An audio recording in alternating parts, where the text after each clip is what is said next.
Shalom et bonjour mes bien-aimés, je vous salue tous au nom du Seigneur Jésus-Christ de Nazareth, femme forte et homme forte, femme forte et homme fort, excusez-moi.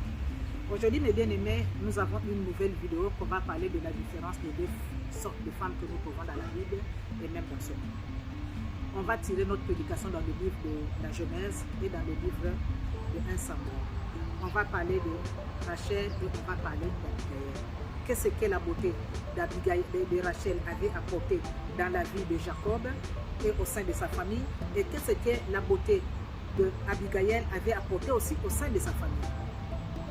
Sans plus tarder, mes bien-aimés, nous allons lire notre parole dans le livre de la Genèse 29, verset 17. La Bible nous dit: Léa avait le regard terne, tandis que Rachel était belle du visage et elle avait un bon corps. Et là, nous venons dans 2 Samuel. Dans 2 Samuel, mes bien-aimés, nous allons voir 2 Samuel 25, verset 2. Verset 2 à 3. Dans la localité de Moab habitait un homme, un important propriétaire, qui possédait 3000 moutons et 1000 chèvres. Ce domaine se trouvait à Carmel, et il y avait alors pour l'attente de ses troupeaux. Il s'appelait Nabal, et sa femme s'appelait Abigail. Elle avait un bon visage et elle avait un bon cœur. La Bible nous dit, mes bien-aimés, quand nous voyons l'histoire de Rachel, Rachel était tellement belle du visage et elle avait un bon corps. Et dans le bon corps, mes bien-aimés, de Rachel, qu'est-ce que Rachel a apporté dans la vie de Jacob? Jacob a fui son pays, il avait eu des problèmes avec son frère et il est parti chez son oncle.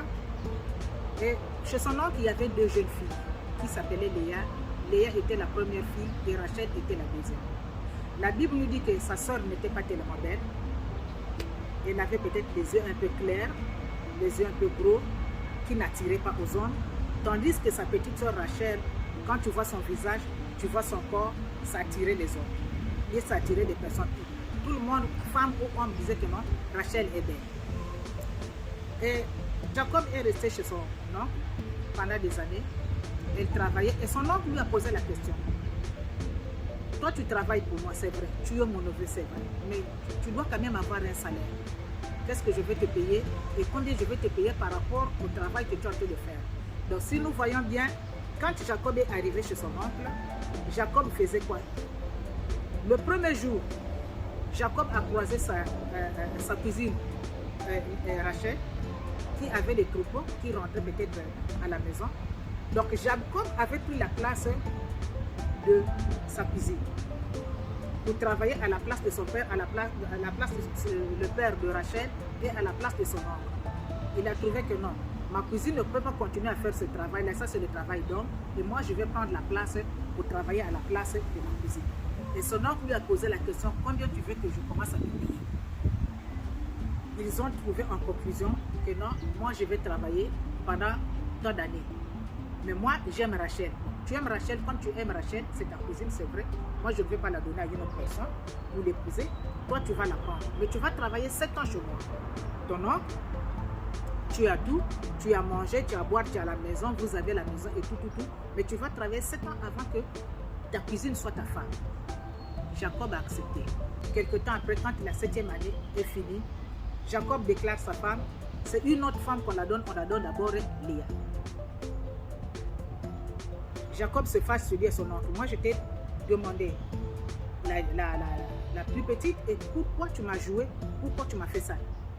L'oncle qui dit que non, chez nous, tu connais la loi, que la grande sœur ne peut pas d'abord, la petite sœur ne peut pas se marier avant la grande sœur. Donc, c'est pourquoi tu dois d'abord prendre la grande sœur et travailler encore 7 ans, mais bien aimé, pour obtenir Rachel. Jacob tellement que, comme il y a un radage qui dit tout ce qui brille n'est pas de l'or, mais le corps, le visage de Rachel, ça avait frappé, c'est-à-dire ça fait frapper le corps et le cœur de Jacob. Jacob avait dit qu'écoute, moi, il faut que j'obtienne cette femme. Rachel doit être ma femme. Parce qu'elle était belle du visage et elle avait un bon corps. Et 7 ans encore, Jacob a pris encore Rachel en tant que femme. Donc, Jacob, en fait, a travaillé 14 ans pour une seule femme. Je voulais juste poser la question, mes bien, et vous dire quelque chose. Avant de vous poser la question. Que tout fruit, mes bien-aimés, est bon à voir, et tout fruit n'est pas bon à manger. Jacob a souffert pour obtenir Rachel. Mais la beauté de Rachel n'avait rien apporté de bon dans la vie de Jacob. La beauté de Rachel, mes bien-aimés, a apporté le malheur, a apporté la mort, a apporté la destruction dans la vie de Jacob. A apporté plein de problèmes dans la vie de Rachel, dans la vie de Jacob. Et nous allons voir, dans la Bible, il y a plein de femmes qui sont comme ça. On va prendre même la beauté de la reine Vasti, qui était renommée la femme du roi, qui était belle. Dans le monde, on ne faisait que parler de la beauté de la reine Vasti.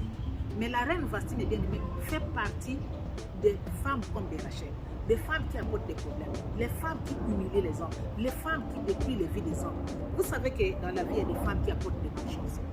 Vous allez voir une belle femme, très belle du corps, en tout cas très belle du corps, mes bien-aimés, je vous assure que ce n'est pas mauvais. Très belle du corps, c'est très très bien.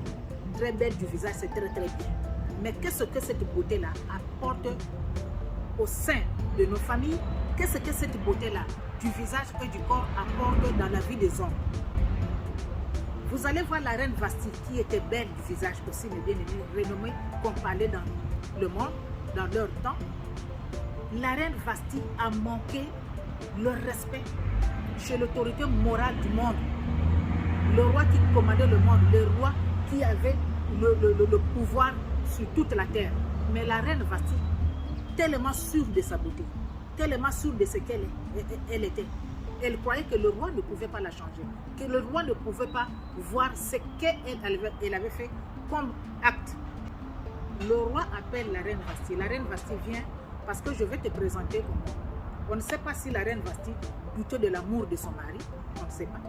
On ne sait pas si Vasti faisait la jalousie chez d'autres femmes, on ne sait pas. Mais le roi, le jour-là, voulait la présenter aux yeux du roi. On dit à la reine Vasti, viens, parce que le roi a besoin de toi. Vasti a dit non, allez-y lui dire que je ne viens pas. Mais bien aimé, les rois étaient humiliés. L'autorité morale du monde était humiliée. Par terre devant les gens. Et quand on prenait maintenant les décisions pour faire asseoir maintenant Vasti, ce n'est pas le roi qui avait pris la décision, mais c'était les gens qui étaient autour du roi. Pourquoi la honte et l'humiliation qu'on avait sentie, ce que Vasti avait fait au roi? On a dit non, non, non, non. La femme là, à travers ses comportements-là, bizarres, bidons et maudites là, elle va injecter ça. Si le roi accepte ça, que le roi continue avec cette femme, toutes nos femmes là à la maison là, on aura des problèmes sérieux. On aura des problèmes très sérieux. Et on a pris l'engagement pour faire asseoir Vasti. Mais bien aimé, quand on est belle du corps, quand on est belle du visage, qu'est-ce qu'on apporte dans nos milieux familiales? Qu'est-ce qu'on apporte au milieu de nos hommes? Rachel, mais bien aimé, si on revient dans notre sujet, Rachel était belle du corps, mais c'était une femme à problème. 7 ans pour travailler pour elle, ce n'était plus elle. Il fallait qu'on ajoute encore 7 ans pour travailler encore pour Rachel.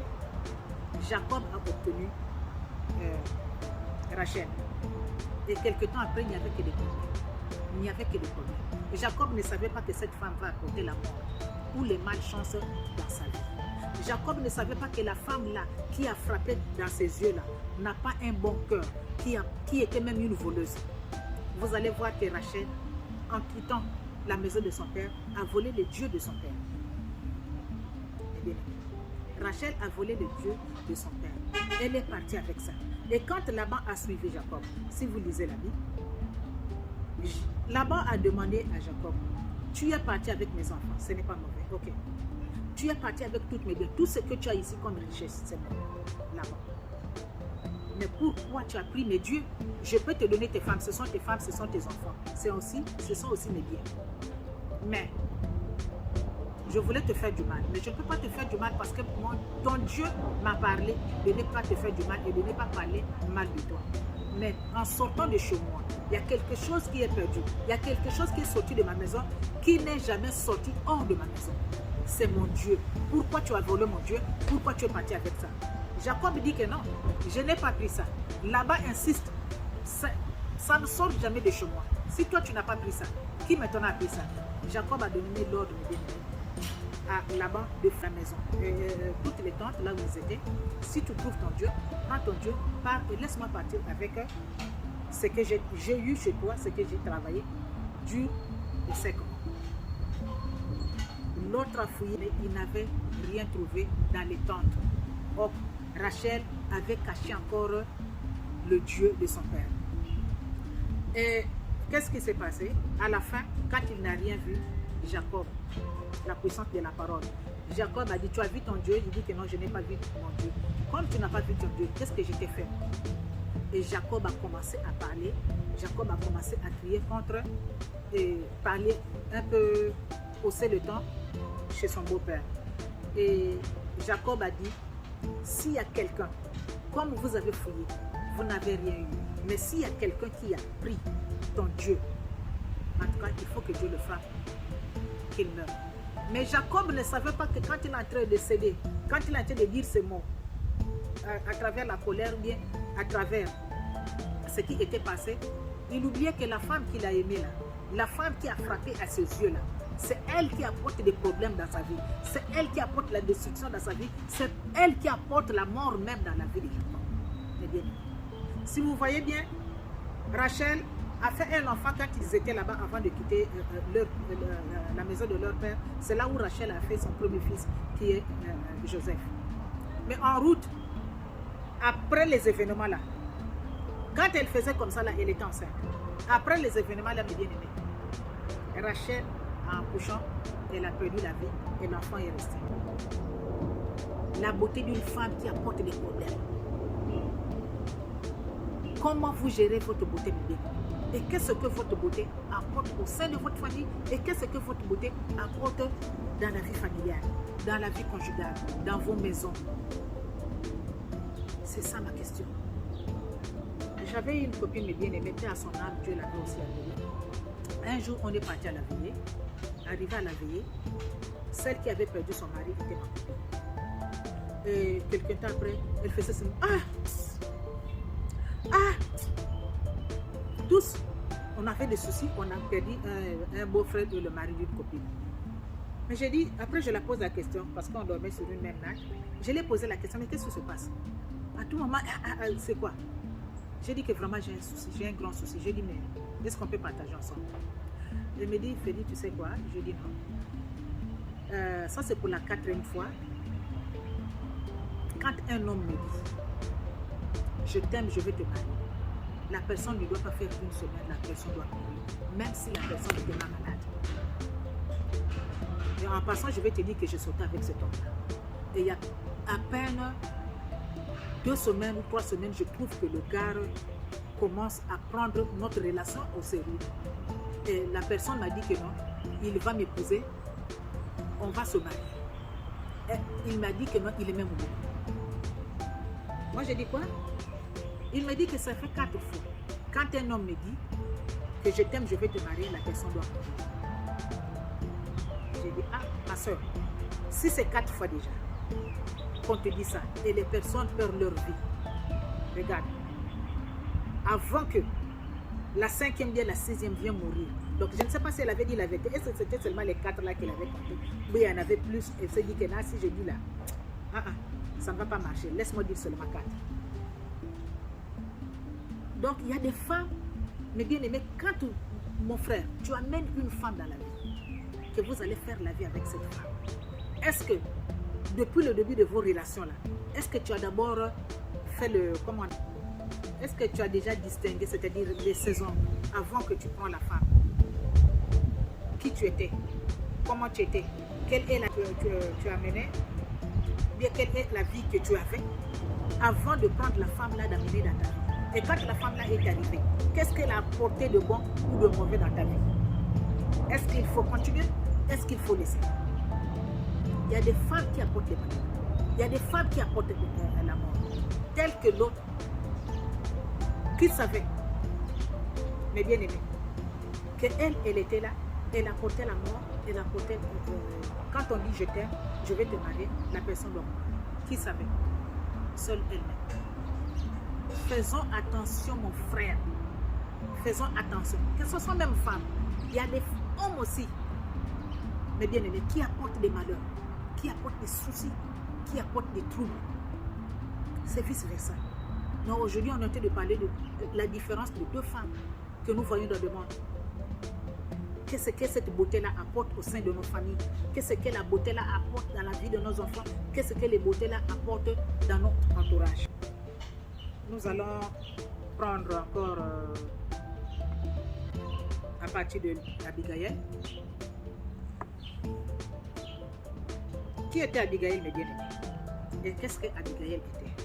Si on finit à la place de la beauté du corps et la beauté du visage. Ça, c'est la vie de Rachel. Rachel a apporté tout ce qui était de malheur dans la vie de Jacob.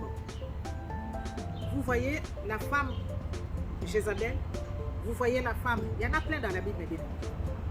Quand vous voyez Jézabel, quand vous voyez la femme de Haman, celle qui voulait prendre Mardochée, la reine Vasti, toutes ces femmes-là, mes bien-aimés, font partie de l'équipe de femmes comme des Rachel, des femmes qui humilient les hommes, les femmes qui détruisent les vies des hommes, les femmes qui n'ont pas de respect envers leur homme, les Vasti, les femmes comme des Rachel. Fais la distinction, mon frère. Quand tu apportes une nouvelle femme dans ta vie, combien de femmes aujourd'hui, combien de foyers aujourd'hui se sont détruits?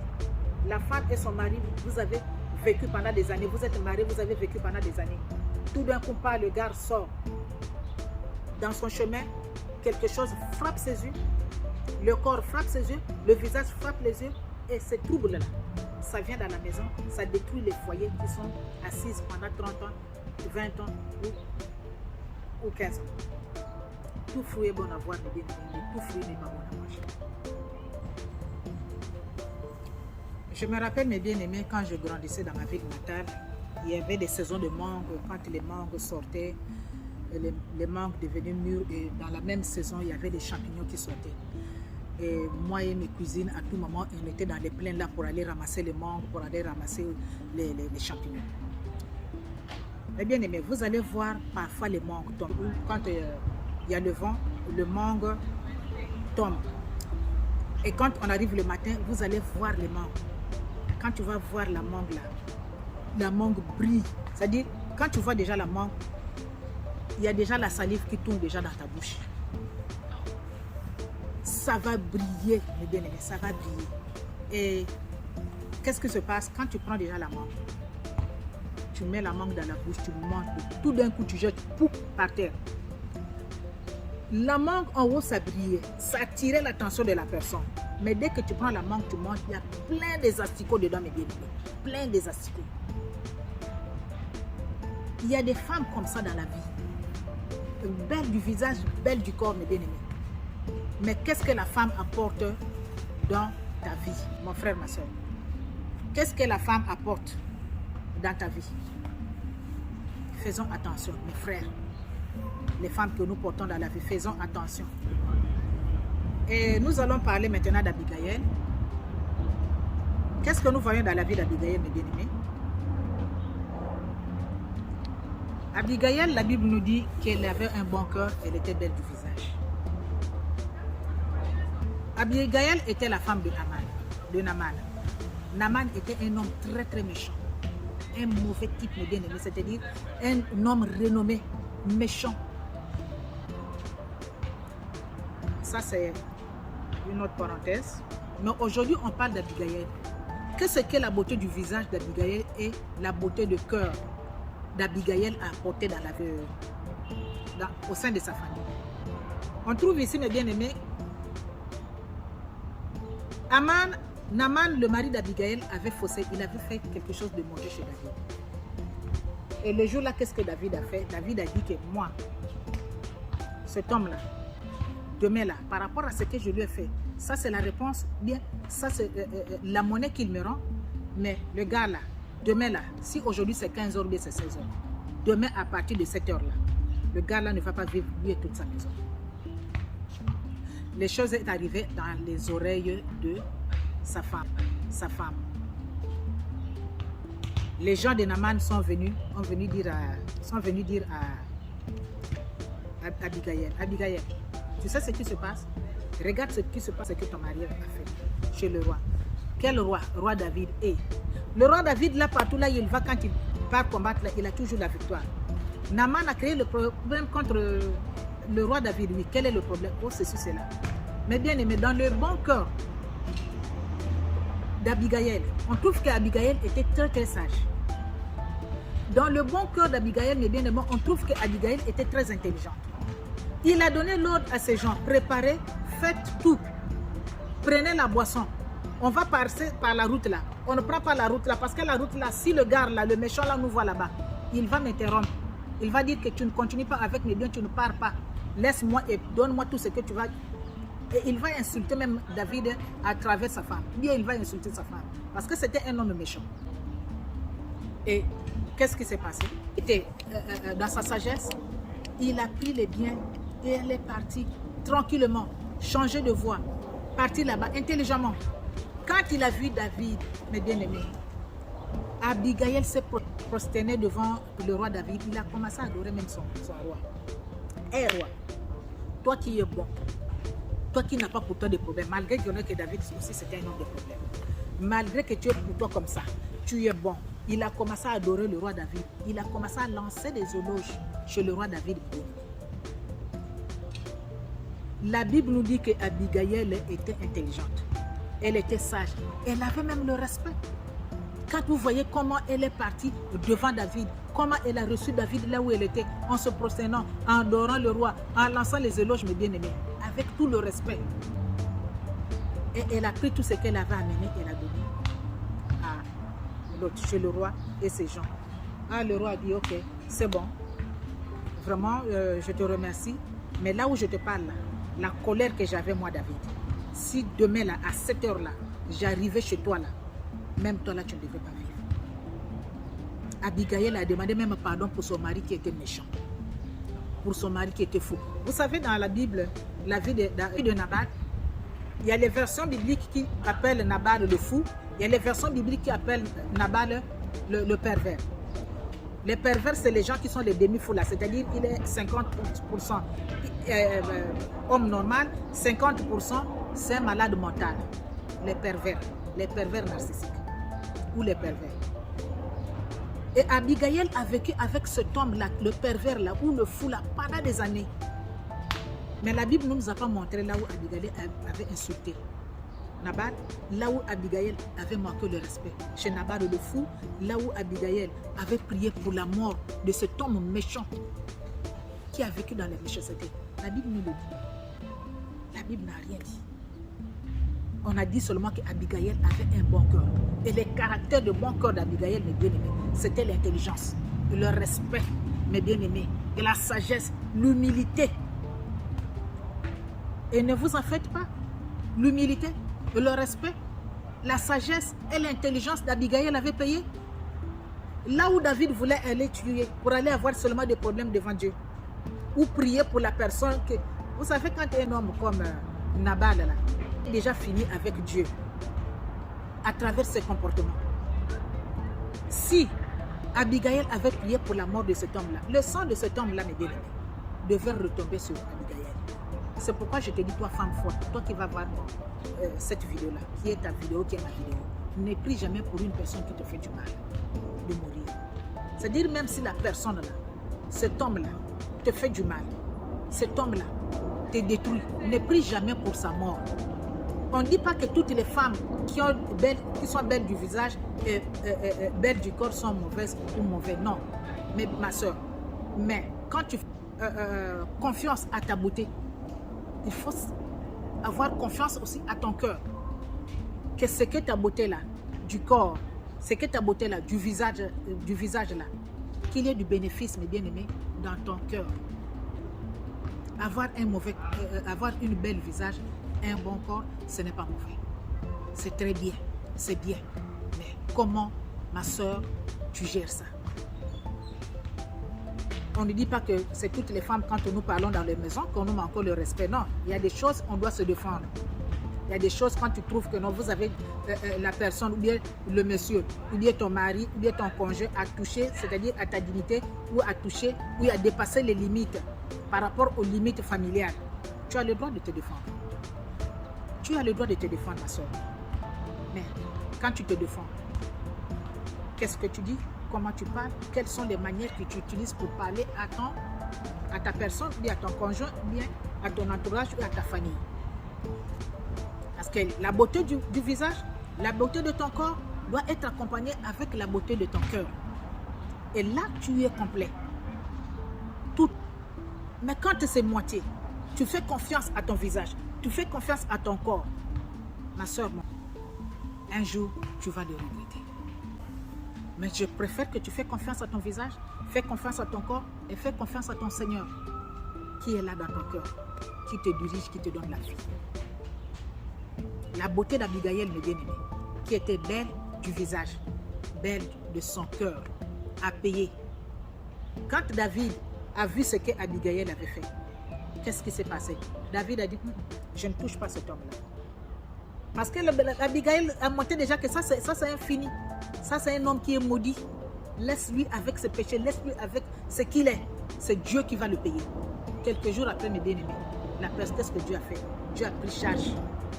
Et David a même dit, mais si moi j'avais touché la personne là, son sang là, où est-ce que je devrais être aujourd'hui? Dieu a pris Nabal. Et David se souvenait quand c'était passé dans ses oreilles, tu connais le monsieur là, qu'on voulait aller tuer lui et toute sa maison là, que sa femme était venue se prosterner devant toi là, et tout. David a dit oui, monsieur Naman. Oh oui, monsieur Naman. Là où on te parle là, le gars est mort. Comment?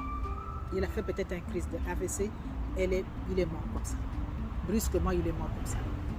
Peut-être il a fait, comment on appelle ça, les maladies, les cardiaques ou cardiaques là, et la personne est morte. David est resté tranquille. Il a vu encore l'image d'Abigaïl tourner dans ses yeux. Comment Abigaïl est venue se prosterner. Comment Abigaïl s'est mis à genoux devant lui. Comment Abigaïl a commencé à lancer des éloges. Comment Abigaïl l'a respecté. Comment Abigaïl... David s'est dit, la femme là, je dois de la vie. L'intelligence, mes bien-aimés, le respect, le bon cœur d'Abigaïl a payé. Vous savez, quand vous vivez avec un homme que la Bible lui-même appelle un pervers ou un fou, mes bien-aimés, ce n'est pas facile de vivre avec des gens comme ça. La prochaine vidéo, mes bien-aimés, ne manquez pas parce qu'on va parler du caractère d'Abigaïl, les 8 caractères de Nabal. On va parler des 8 caractères de Nabal pour la prochaine vidéo. Mes bien-aimés, ne priez pas pour les hommes qui vous font du mal.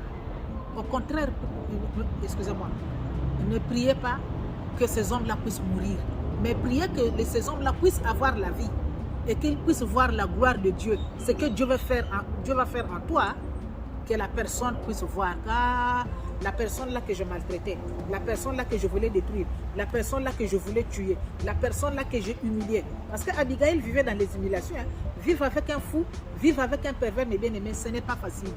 Ce n'est pas facile, mes bien-aimés. Ce n'est pas facile. Prochainement, on va voir les 8 caractères de Nabal. Et vous allez voir que vivre avec des gens comme ça, là, ce n'est pas facile. Mais Abigaïl est restée dedans pendant des années. On ne connaît pas combien d'années. Mais au moins, elle était la femme de Nabal. Elle n'avait pas prié en mal pour Nabal, qui lui faisait du mal, mais qui l'a humilié. Mais au contraire, la beauté d'Abigaïl a porté la vie dans son foyer. La beauté d'Abigaïl, son bon cœur, le bon cœur d'Abigaïl a détourné la mort dans sa maison. La mort qui devait rentrer. Mais la beauté d'Abigaïl, mes bien-aimés, a détourné ça. La beauté d'Abigaïl, la beauté de son cœur. Mon frère, ma soeur, elle a apporté la vie, a apporté le bonheur, a apporté la joie, mes bien-aimés, dans nos maisons et dans nos foyers. Défends-toi, ma soeur, mais il faut avoir les manières quand tu parles à ton conjoint, il faut avoir les manières quand tu parles à ton mari. Même s'il fait partie des hommes de Nabal, les hommes destructifs, les hommes qui détruisent la vie de leurs femmes à travers leur comportement. Ma soeur, mon frère, si tu pries Dieu, ma soeur, ton Seigneur là est vivant. Il va combattre pour toi dans le silence et dans le calme. Soyez bénis, mes bien-aimés. Que Dieu vous bénisse une fois de plus et que la gloire de Dieu soit avec vous. Abonnez-vous encore massivement, mes bien-aimés, dans la chaîne Femme Forte TV News. Aimez la vidéo, likez et partagez la vidéo. Que le Seigneur vous bénisse. Merci.